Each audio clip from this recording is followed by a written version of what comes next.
Hi, everyone. I'm so glad you're here to join us today. Thank you so much for being here. So my name is Aisha Yusuf. I'm the Vice President of Innovation Programs here at Impact Justice.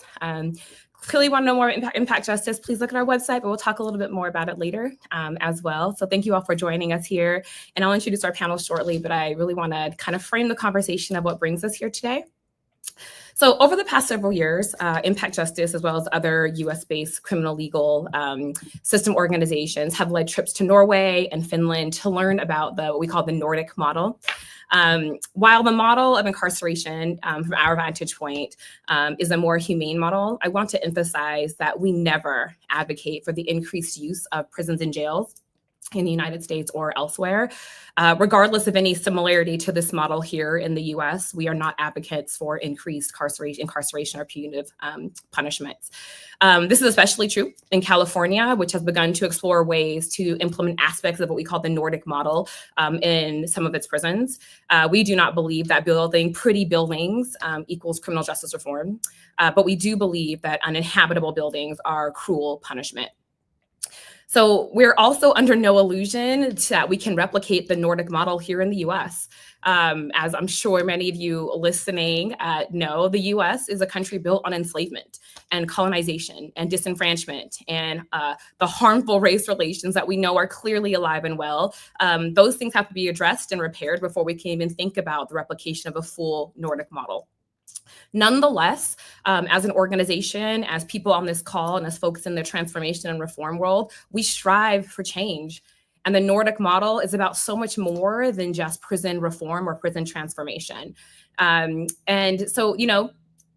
what we're trying to do, so the Nordic model is about much more than prison transformation. So as we explored in our last web series, which was with Michaela, it took considerable amounts of efforts from policymakers to increase resources for housing and substance abuse and mental health, and families to make possible the decreases that Finland has seen in its prison population over the years. So here in the US, we have an entirely different history and culture and political reality, but we want to take from that model and understand. So with all that said, there are still so many learnings that we can take away. And even in some small form, we hope to replicate in the United States. The Nordic approach around public safety is one that we believe the US can think about as a replication, but at least to be able to think about how we create change here. So we are thrilled to have such great conversations happening in this series and beyond. I do want to frame, I think the current climate that we're in today. So before we jump into this great panel of folks that I'll introduce you to, I do need to address just the truth that we're in right now. So last week, for many, we saw a devastating loss in the presidential race, as well as in many Senate and House seats. And although we knew it was going to be an uphill battle, I know so many of you watching fought for a candidate that embodied human dignity. And we lost that battle. And that is tough. Last week was tough. And we know that the road ahead isn't going to be any easier. In fact, it might be harder. So I will say to all those watching, and even my esteemed panelists, take care of yourself, protect your peace. And once you've built up enough shield that you can go back in the field, come back and let's fight again. In light of the devastating loss, I'm going to tell you my own truth in there, which is I cannot tell you how grateful I am that I'm going to be on a panel with all these Black women who I care about deeply. Black women understood the assignment.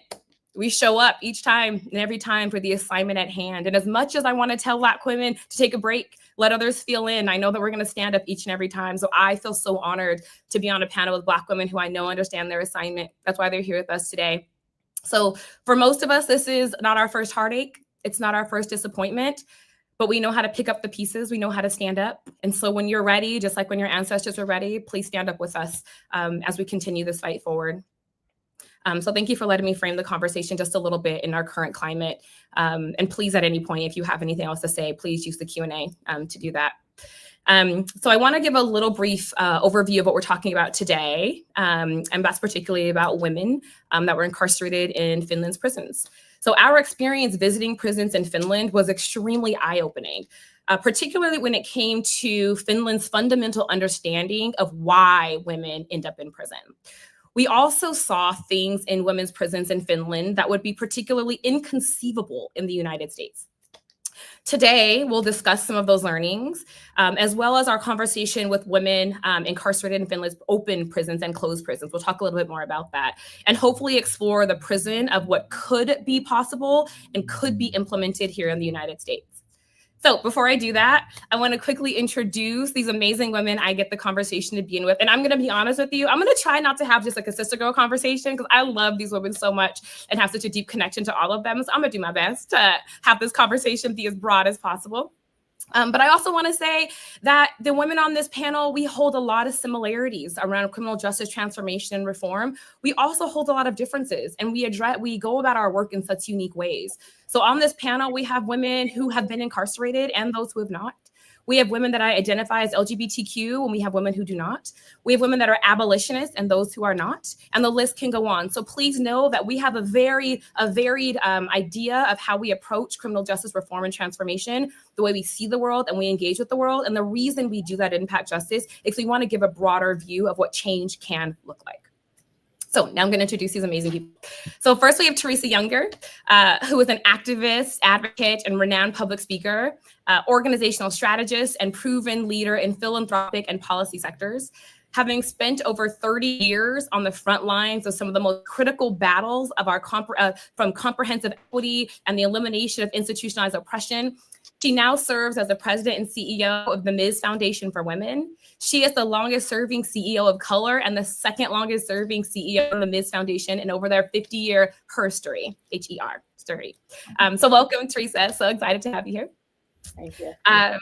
We have Andrea James, who is the founder and executive director of the National Council for Incarcerated and Formerly Incarcerated Women and Girls, the founder of Families for Justice as Healing, and the author of Upper Bunkies Unite and other thoughts of the policies of mass incarceration. She's also a 2015 Soros Fellow and a recipient of the 2016 Robert F. Kennedy Human Rights Award. So welcome, Andrea. And then we have Tara Lawyer, who was the president of Creating Restorative Opportunities and Programs, which is called CROP, where she oversees CROP's work to fulfill full service reentry support and tech training and draws from her own lived experience to support rehabilitation and reentry for people leaving incarceration. So welcome to our wonderful panelists. I'm glad to see your faces. And just as a reminder to everyone listening, there's a Q&A portion at the end of today's episode. So audience members, please leave your questions in the comment section. We'll get to them at the end of this. So I'm going to jump in. Y'all good with that? All right. So the conversations about Nordic prisons often focus on the physical spaces and how they differ substantially from prisons in the United States. Part of the emphasis of this series is understanding the how behind the what. So how Finland's prisons environments are really made possible by a fundamentally different social approach to safety and security in this way. So in this way, Finland's fundamental understanding of why women end up in prison impacts the structure and experience of women that are incarcerated. So what I found really interesting was not just the difference in the physical space, but the mindset of those working in the facilities. Of course, we may have gotten a biased view, but there was considerable amounts of evidence and proof that keep my belief strong about the way they approach women's facilities. So the way the needs of women in prisons were discussed, how they thought about visitation, how they designed the building with windows and outdoor spaces, and many other examples. So I'm going to first kick it to Andrea, who was with me in Finland. So Andrea, can you talk a little bit about more about what we learned in Finland? What were some of the most significant differences in the overall way women were considered in the facilities? And what were some of the differences that jumped out for you in how Finland thinks about women who've committed crimes? Well, first of all, thank you. And I want to thank Impact Justice for inviting me on this trip. It was absolutely eye-opening. I'm a prison abolitionist, though, so I was still having that experience through that lens. It did not change my position in any way.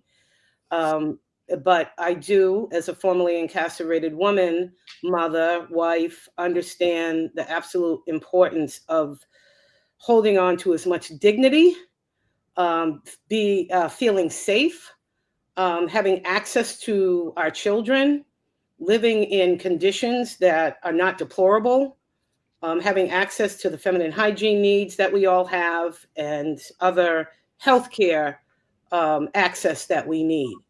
So I will start off by saying that I did recognize a stark difference between what we experience here in women's prisons in the United States, particularly in these days where we are battling so many prisons who are either closing or being put on the radar for sexual abuse of women. I will say that. What I will also put out there is that for me, not so much what we could see, but the feeling was still there. The things that you could not see, the tangibles in the better living quarters in the prisons, the better maybe food offerings and healthier diets in the prisons and so forth, and the actual interaction with the prison guards did appear to be much better. But what you could still feel in both the closed prison and the open prison was the heaviness that you experience as an incarcerated woman, particularly incarcerated women who are mothers. So I'll just start there. I've got a couple more things to say about that in terms of having been able to visit the space that worked with people who are coming home and hearing from people who are there, and also just the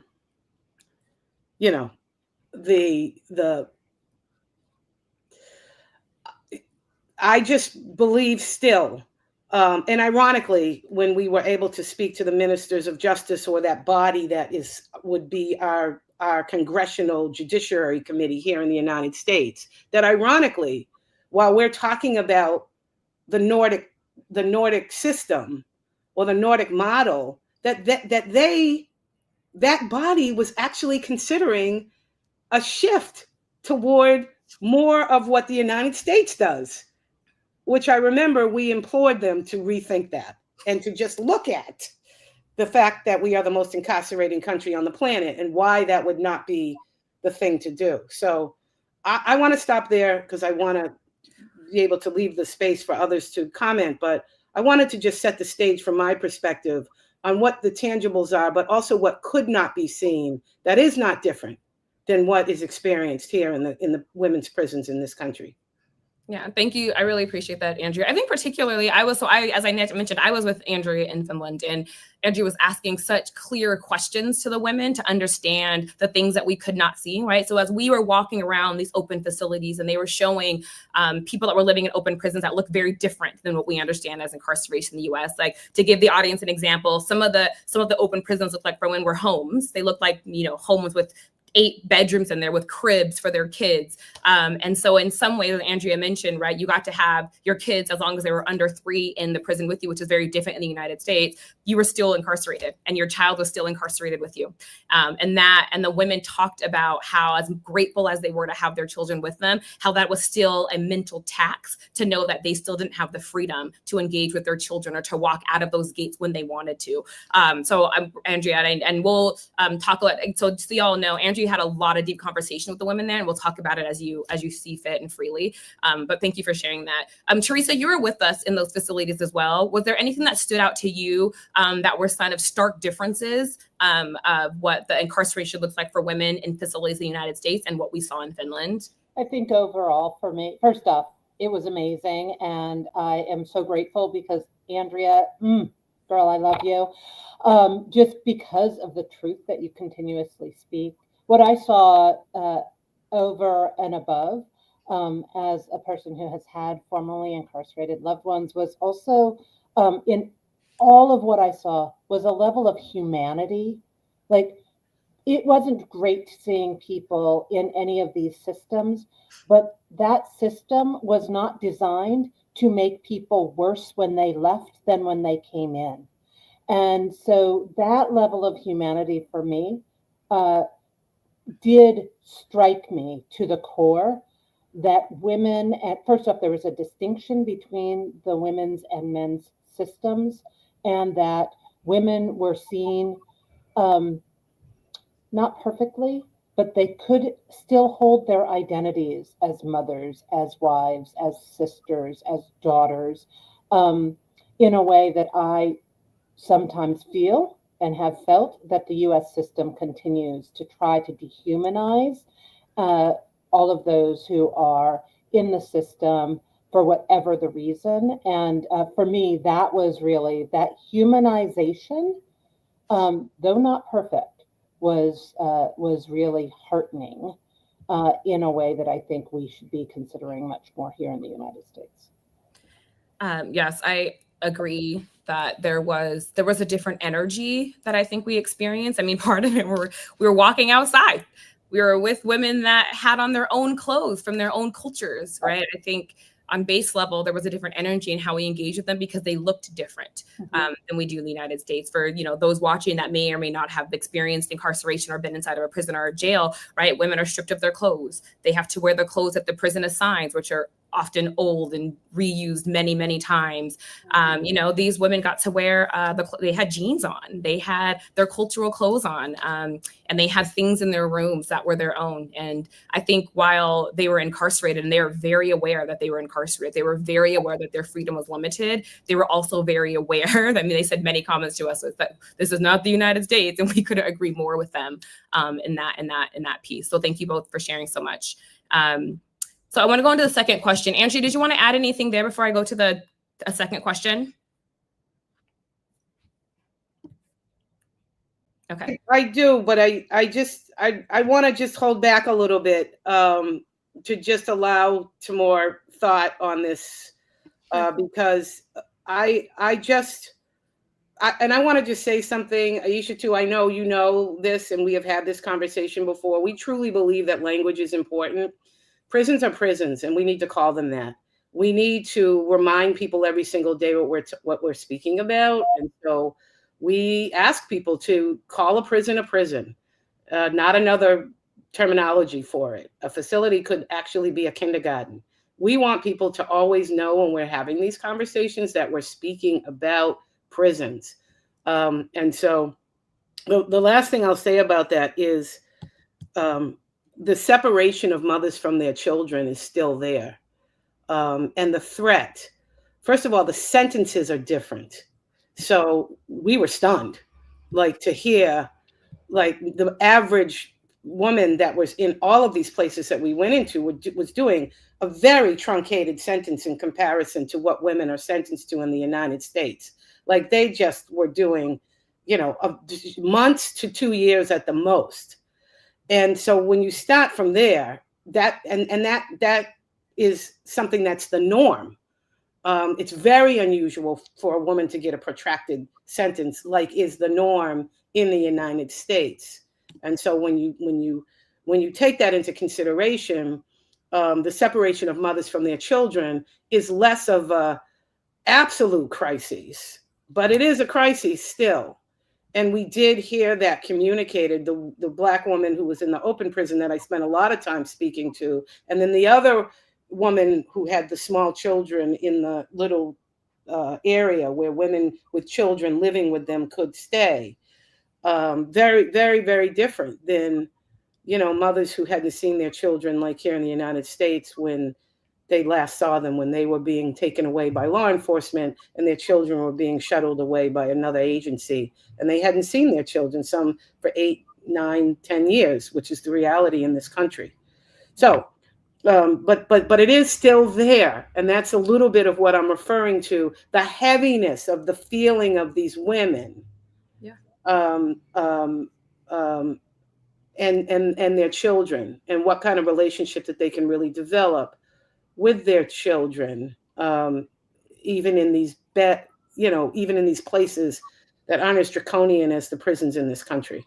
Yeah, no, well, I think it's a really good segue into our second question, which I want to dive a little bit deeper into our open prison model. And I actually want to add a bit of information on what Andrew was saying, just so there's no misunderstanding here, which is the women were in prison for extremely truncated amount of times for similar crimes that in the US, they would be there for years. So it wasn't that these women were committing misdemeanors or something on a lower level that allowed them to be there for 6 months, is that they fundamentally view crime and punishment and incarceration extremely differently.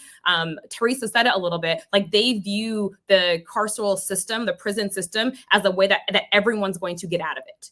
And they operate in that sense, which is very different than the US. But I want to dive a little bit deeper into this conversation about open prisons, which again, as you can hear everyone listening, we're very unique for women and incredibly different from the United States. So Teresa, I would love you to expand a little bit more about what was some of the striking and unexpected things about the women's prison you saw on your visit, and how did those physical spaces reflect Finland's broader understanding, or their broader understanding, but also their broader care, I suppose, for women that were incarcerated and family and welfare? Yeah.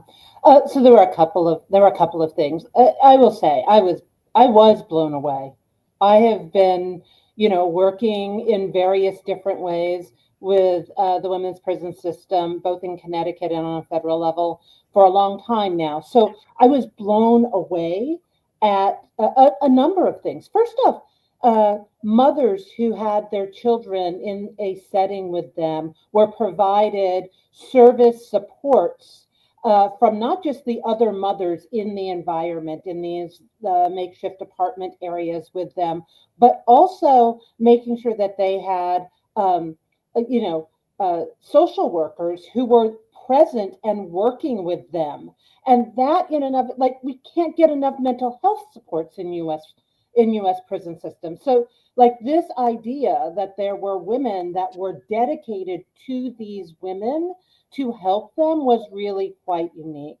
Also, in the open prison, there were no gates slamming behind you, and so there was a feeling of what natural beauty around you, how that can make you feel. It wasn't like it was a courtyard with 3 or 4 plants in it. There were massive amounts of space that I thought was really interesting. I also appreciated that they were not being judged on their worst day or their worst mistake with a future. And when we spoke with the women, and I think Andrea would agree with this also, there was a hope to getting out. And I think that was essential, because I have sat with women, and I know all of you have too, who can see no other side. It's just getting through the day so they can get through the day, as opposed to getting through the day. When we went even to the closed prison, the young women that we met with were talking about things like going back to school and being able to, open up businesses when they got out. But the open prison setting, I felt, left people, presented a level of exchange. It was heavy, but it was a level of exchange. There was a constant freedom of communication. There's always what's not said when we were walking down the roads, when they were showing us their spaces, but there is also what was said. There was a pride in space. Yeah. There was a, what we continued to see also was a privacy that, we don't otherwise get, doors that closed. Options for food, the ability to set goals, even for in the open prison setting, when one of the women was, had not returned on time and got penalized, was sent to the closed prison system. She said, all I really needed to do was get back to the open prison system, because that prepares you, that gives you the hope that you will one day transfer out of this existing process that is there. I also felt like there was a sisterhood of women supporting each other in the work that we were seeing done. And quite honestly, in a way that some might think is incorrect, the number of women working within the system who respected, right, and respected in some level what were the experiences that had brought women into this space.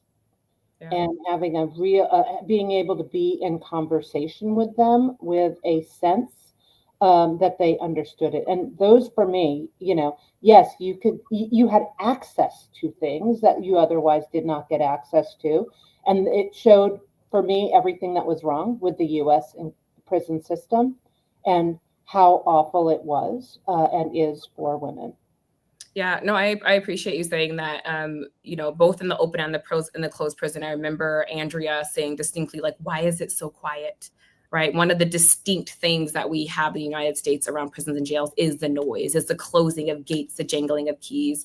And one of the things, I think, and I want to ask Andrea this question as well, which is one of the things that I thought were really, interesting in all of this was really the idea that we're comparing the Finland prison to the United States, not comparing Finland prison to prison.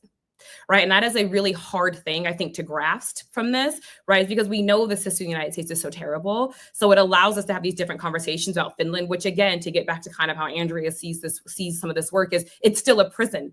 But because it's so bad in the United States, we're comparing Finland to the US, which is literally comparing Finland to the worst possible place a human could ever be in, and not talking about Finland as a prison, as an entity of itself. And so it's almost for me, it was a hard mental thing to compartmentalize as I was going through that experience, because I was talking about a prison, but I'm comparing it to something that is inhumane, which I think is a completely different conversation that can go in for hours, but it is something that I was consistently, and I know both of you were consistently thinking about a lot.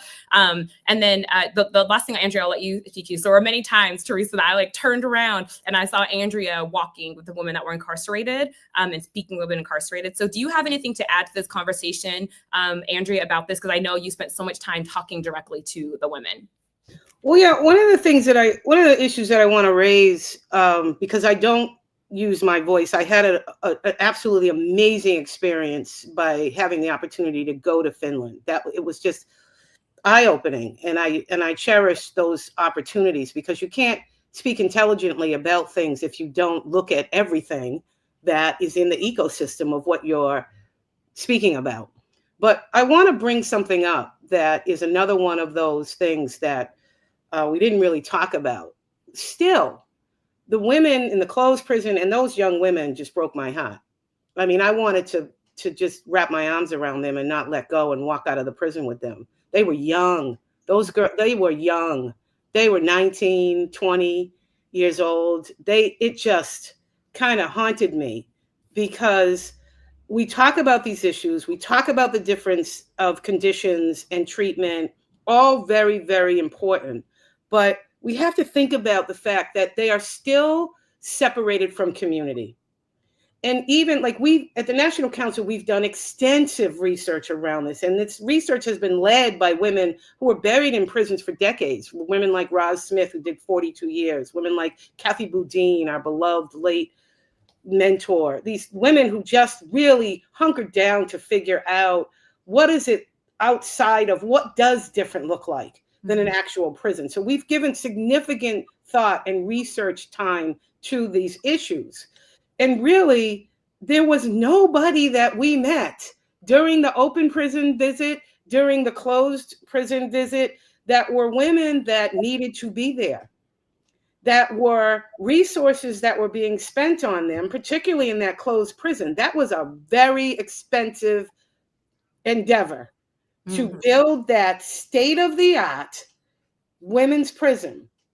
And then to get outside and to go and visit those courageous women that were fighting their own personal demons, still trying to hold it together as re-entering, and the level of austerity that was being provided to that project outside of the prison. Do you remember when we went and spoke to the woman? Most of the women have been struggling with the illness of addiction, but they were talking about what was happening now that they were home, and the level of austerity of investment in their lives outside of, which is huge. I hope Tara talks about this, about the fact that they were provided housing. But outside of that, there was a level of austerity that they were conveying to us about what investment was made to women as they re-enter and come home and struggle to get their lives back in order. And so I think that still, even though the time is shorter, even though there's, you know, less time, even though they had a damn sauna. Right. That was just run of the mill. Like the men's prison had them, the women's prison had like a sauna. Like I wanted to get in the sauna while I was visiting. You know, like the attention to those things is real, but it is a stark difference. But still, I talked to a lot of the women that were inside both prisons, and I just didn't feel that I had come across anyone that we spoke to that still needed to be incarcerated. It just still wasn't making sense to me. And particularly in the closed prison where we had been introduced and they were touting the pride they had in this beautiful new structure of a prison that felt very much like a prison to me. The mutedness, it wasn't noisy, but it was sometimes it's the silence that that can really like, oh shit, like, yeah, this is a prison, you know. But you know, the separation from community, which we advocate so aggressively for, and Kathy Boudin and the other sisters came up with the term incapacitation, because we're not crazy people as abolitionists. We understand, we live in the most incarcerated, entangled communities ourselves. We know that there are people who cause harm and cause egregious levels of harm. How do we address that? That's the ongoing research that we do. Yeah. And the sisters have come up with a term incapacitation. Now I'll shut up after this, but that is something that I do think connects more to Finland and their model. The Nordic model is the term that formerly incarcerated sisters that had been buried for transgressions such as murder and so forth, that came up with the term incapacitation. It's different than incarceration, and it provides for an inroad into healing, getting to the root cause, and then helping to that transformation for that person to start the journey back into society. That's so I would liken it to the most egregious cases of just having to stop a person from causing harm in the abolitionist purview, and connected to that term that the sisters came up with called incapacitation, but still not rooting for prisons and separation from community, because we all know that being in community is what helps people heal. And how do we invest in that?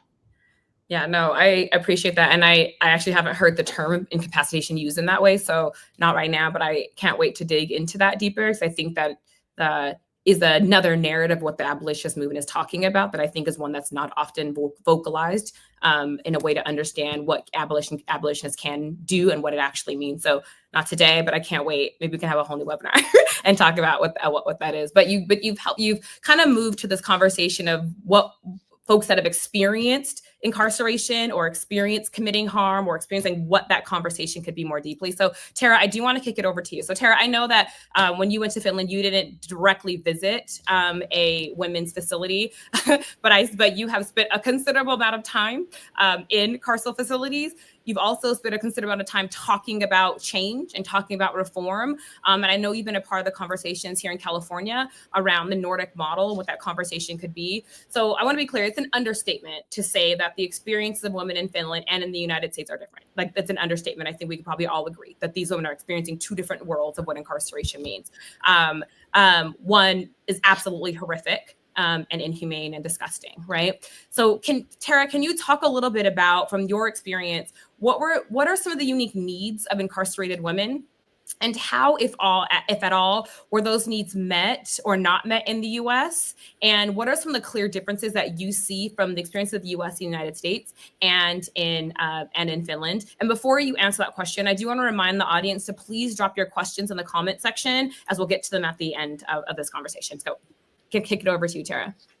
I do not even know where to start. I mean, I think in order to really set the foundation for my thoughts, I think it's important to state that I entered the carceral system at the age of 18 with a life sentence. I went to the largest women's facility prison. Andrea, thank you. Keep me accountable. The largest prison in the world, Central California's women's facility. And that's in and of itself one particular piece of the issue, right? Is walking into a prison facility at the age of 18 as a teenager. Not to mention what is required in order for me to get out. I want to make it clear that everything in the US prison system is intended and designed to prolong your punishment, to continue the punishment as long as possible. You can catch multiple cases, you can max out your time, and they will still find ways to keep you in the carceral system. You talk about what are the differences. I mean, first and foremost, it's our culture. In the US, we breed, promote, and applaud a culture of punishment. Everything we do, we even do it to our children, right? I'm a new mother. What do we do when our children do something wrong? We either take something away from them or we put them on timeout. Well, we do that same exact thing to our adults in our prison facilities. We do the same thing to our juveniles. And so you can imagine the unique needs of women that are incarcerated.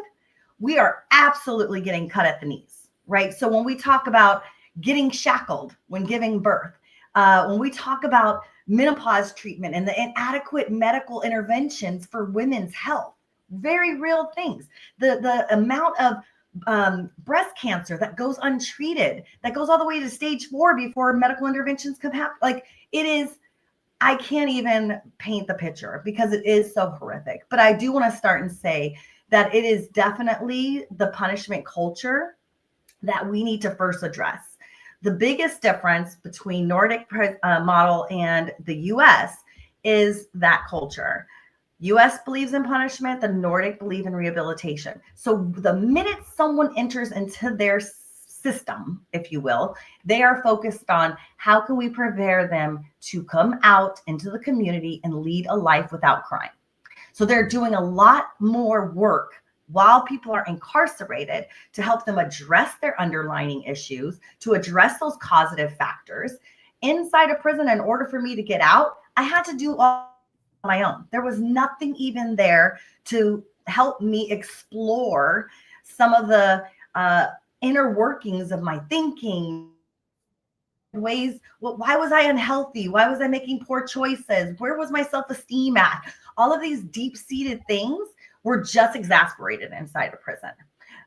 We didn't even have for quite some time psychologists. We only had psychiatrists who said, here, take this pill. Here, go ahead and go ahead and suppress that symptom or, your depression or whatnot. The other thing is correctional officers in the US versus social workers in the models, right? I mean, we can talk about the accepted sexual harassment of women in US prisons versus Andrea and Teresa just brought up privacy, bathrooms, showers, all of those had windows.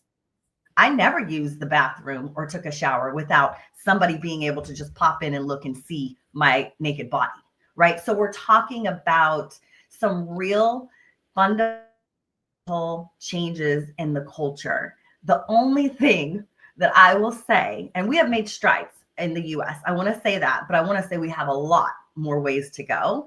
And having the opportunity to sit on Gavin Newsom's Transformation Council to sort of look at how can the California model adopt some of these things. I mean, it's a step in the right direction. We're getting somewhere. Traction is happening. But I will say, in my time in prison, the most robust practice and system and policies was in hospice. They had more resources to prepare people to die in prison than they did to prepare them to come home. So I'll pause right there on that really hard reality. I really appreciate you saying that. And I think that, I think in some ways it's really interesting in how prisons just reflect the United States broader as a country, right?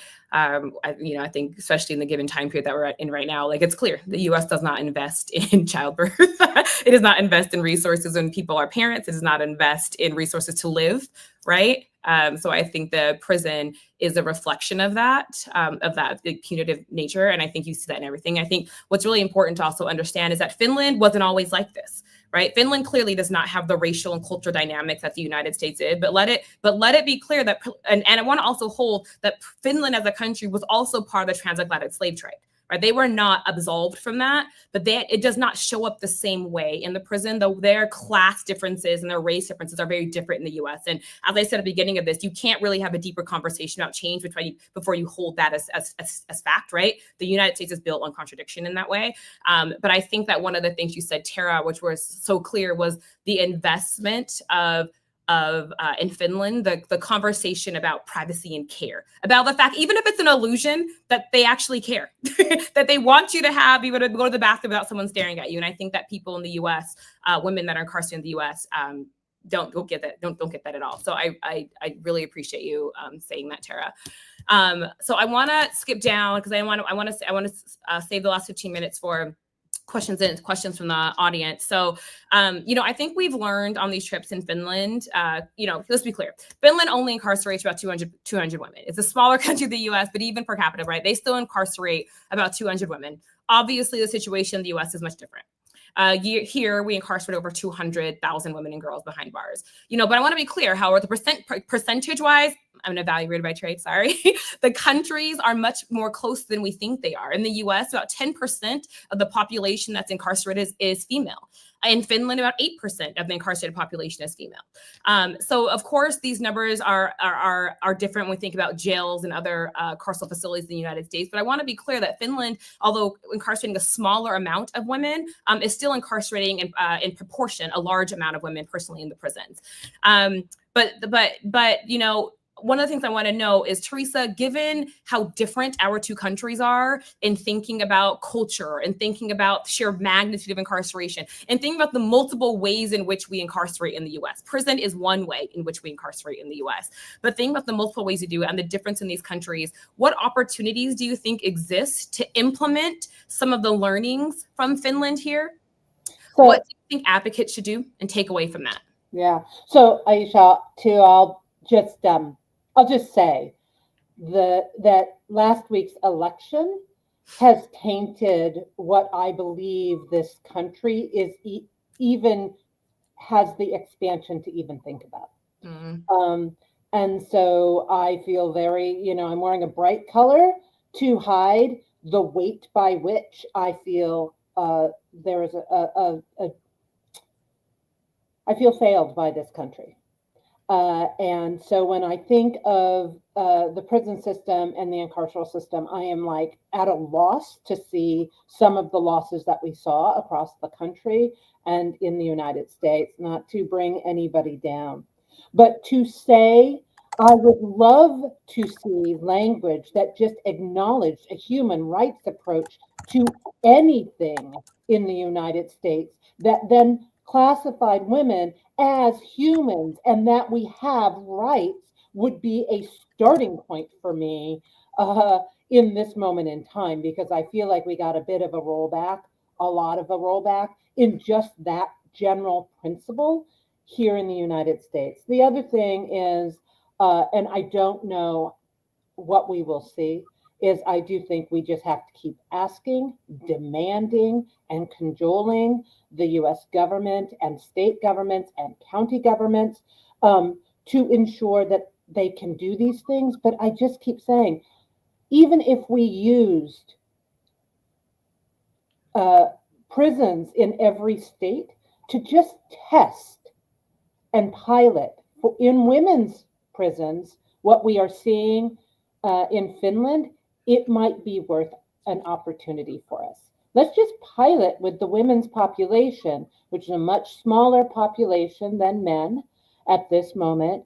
Let's pilot what it would look like to test a truly open prison system, to add humanity to the process, to engage, to allow women to be their full selves and to be mothers and wives and daughters. And, what would that look like if we even acknowledge that in the current system? And so I feel like, there is going to be a truth telling that needs to happen.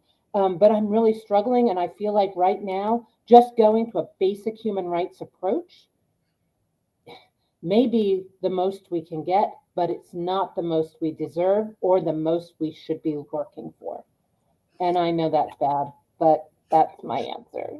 Andrea, save me. Well, I'm gonna actually kick it to Tara and then kick it to questions.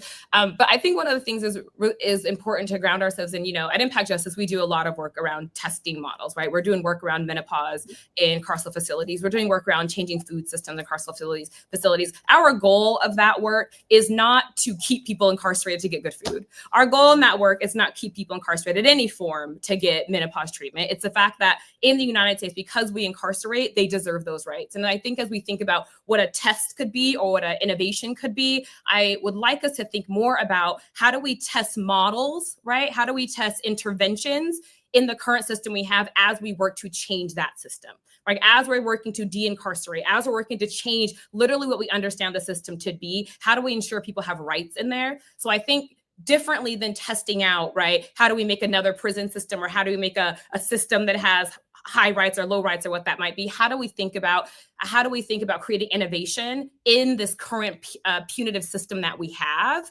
to change the experience of women as it is today, as the other side of us are actually moving toward changing the whether it's the 4 walls or no walls that we saw in Finland? How do we go to changing that as a structure? Tara, go ahead. I know you're biting at the bits. Go ahead. I mean, I'm going crazy over here. I mean, because there's so much here. I mean, and I'm also laughing because I'm reflecting on 2019 when we were sitting at the round table with all the government officials in Finland, and I asked the most obvious, but to them was the dumbest question. And it was just serious because I was in reentry housing at the time with you guys at Impact Justice. What do you guys do if somebody doesn't have a home to parole to? And they looked at me very confused. And they said, we provide them with housing, as if that was the most fundamental, essential need to meet upon somebody's release. And it makes me think about like our society as a large whole and how we can sort of move in more of the direction of getting people prepared to come home, is investing in them while they're inside and investing in them while they're out. Because the only way we're going to get safer communities, the only way we're going to promote growth in our economy and in our communities is by investing in people and getting out of that mindset of like, you made your bed, now lie in it. Because guess what? That's still in your community. And you got to think about, what neighbor do you want? Do you want a great neighbor? Well, we got to make sure we understand why we're not becoming, we're so separated as a country. And yet that whole like individualism is just hurting us. It's harming us. And yet we want the collective to be even more responsive and ambitious. And I think I'm coming right now from a very spiritual place as a new mom. I mean, I look at my baby, he's a complete blank canvas of just beauty. And I think about every single person on this earth was once the same way. And at one point, influences in your life, things that you were born with and things that you are socially conditioned in your environment shape us, and they help us make decisions, whether they're good or they're bad. And yet we sometimes get to a point where we're just like off with our heads. We're like, I'm done. I write you off. You're trashed. And there's nothing else that we can do for you. And I think we need to get back to like the real fundamental humanity and seeing each other in each other. No, I really appreciate that, Tara. So I'm going to stop asking questions to these esteemed panelists. I know they have so much more to say on this topic and many, many others, but because I do want to get to some questions before we end today, I'm going to kick it over to audience questions. We have about 10 minutes. So I will pause us there. I know I wanted to get back to you, Andrea, but I'm gonna give the first question to you, hopefully if it fits. So the first question I have is, what do you think about the smart prison concept in the closed prison in Finland? The personal cell devices with digital devices, video calls, digital programs for rehabilitation. Does anyone have a comment? Actually, I can ask this, Andrea, to you if you want to answer. What do y'all think about the smart prison concept, and how do we put digital devices inside facilities, and if we should do it? Look, if you're asking me that question, and to Teresa's point about what we can do, where we have 11 new women's prisons currently being built in this country, 40 prisons overall, and 11 of them are for women at $100 million per prison, with big, beautiful hospices tacked on to the back end of them. Even in death, they're not going to let people go. So when we talk like these fancy things, the cell devices, the digital services, the video, first of all, video calls are eradicating in-person calls. So there's this balance that's not happening in terms of advancing technology that's accessible to incarcerated people and them using it, prison administrations using it to further encroach upon human contact with their loved ones, with their children, to touch someone. And so we have what we have pushed back upon here in this country, trauma-informed prisons. Like there's no such thing as a trauma-informed prison. And so a lot of these things and it's come from the Nordic model, you know? And so I would really push the issue of, okay, yeah, just because these services are becoming made, and we're in contact with women and men all the time who are in prison at the same time that they can't hold their children, at the same time they can't hold their husbands and wives, you know, their loved ones. And so it's not just the answer. I mean, cutting people off from community was never the right answer. So if you get any tool that's going to help to connect people, well, yeah, but not to further encroach upon that actual human touch. And the last thing that I'm going to say, because I know we're not in this issue anymore, but we need to, you asked the question, Aisha, too, about what can we do? 7 years ago, we couldn't get a feminist organization working for reproductive justice to even talk to us because we were the women that muddied the conversation. We were the bad women. And now that's changed because they are building 11 new women's prisons in this country. And they are not only going to stop at us. Abortion and the right to access abortion in this country is non-existent almost. And the reality is that they will be filling those new prisons. And don't forget, the day after Trump was elected, that shot up. The private prison industry stock shot up astronomically. And we have to recognize what that's for. And so we have a basis of racism in this country, that our prison system was created and built upon to oppress and control Black people in this country that does not exist in Finland. We have a homogeneous society in Finland that is and their interest in what they do and looking more at how the United States built more prisons that they're currently interested in now is because of the immigrant population that's growing in that country. And so what we need to do is we need to now band arms, stop judging us, connect us. We're the experts too. Talk to the women most directly affected, but you can't, like the reproductive justice groups, they have to connect with us. The education groups, they're cutting education to public schools, to community colleges. And abortion is actually free. The healthcare system in Finland is free.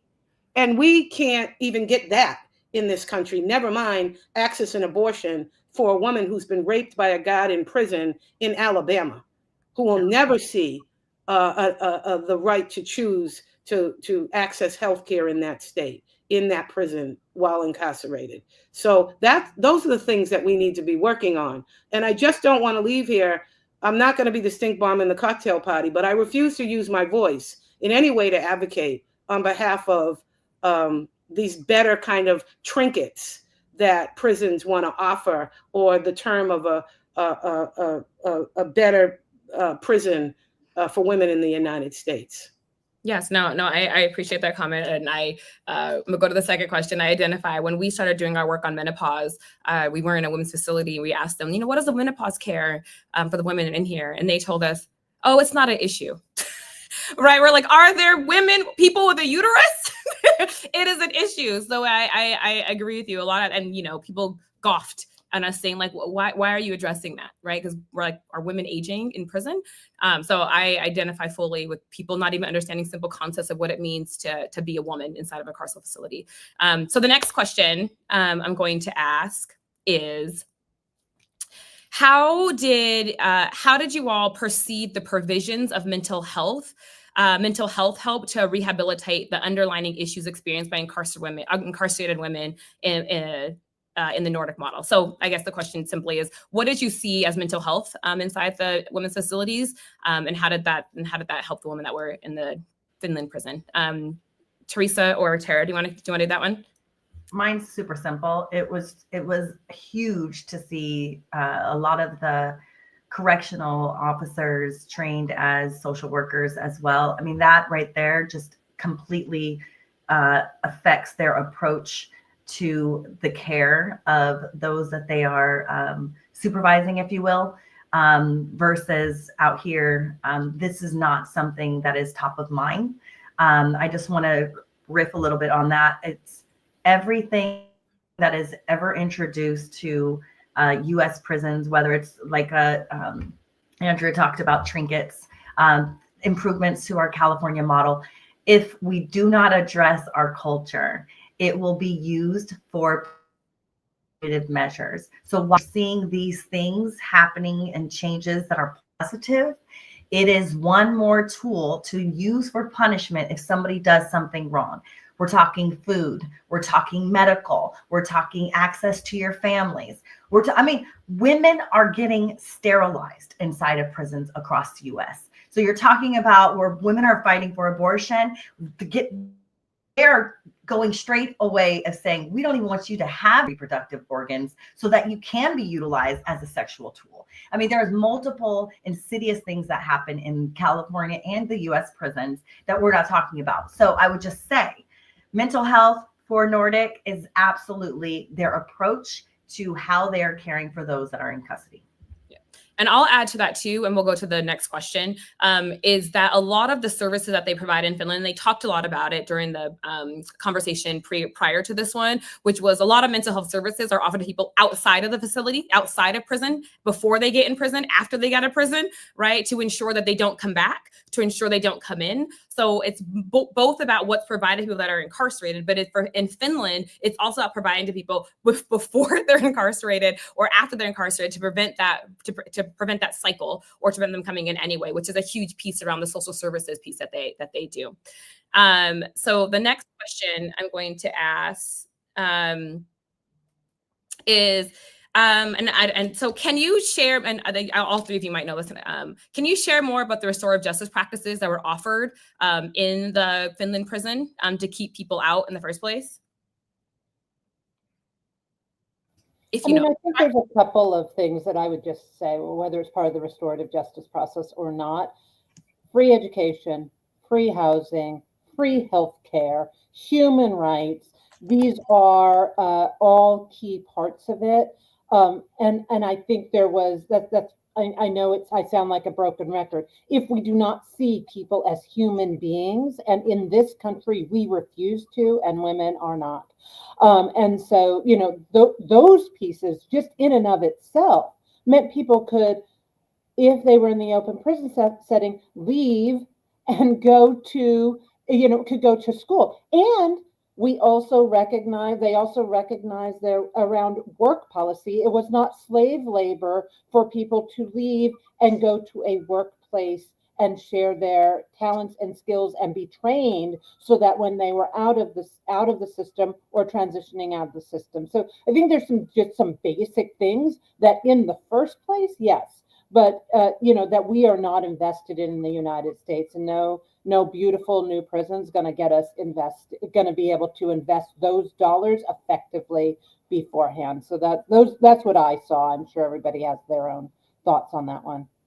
Andrea, you were going to speak?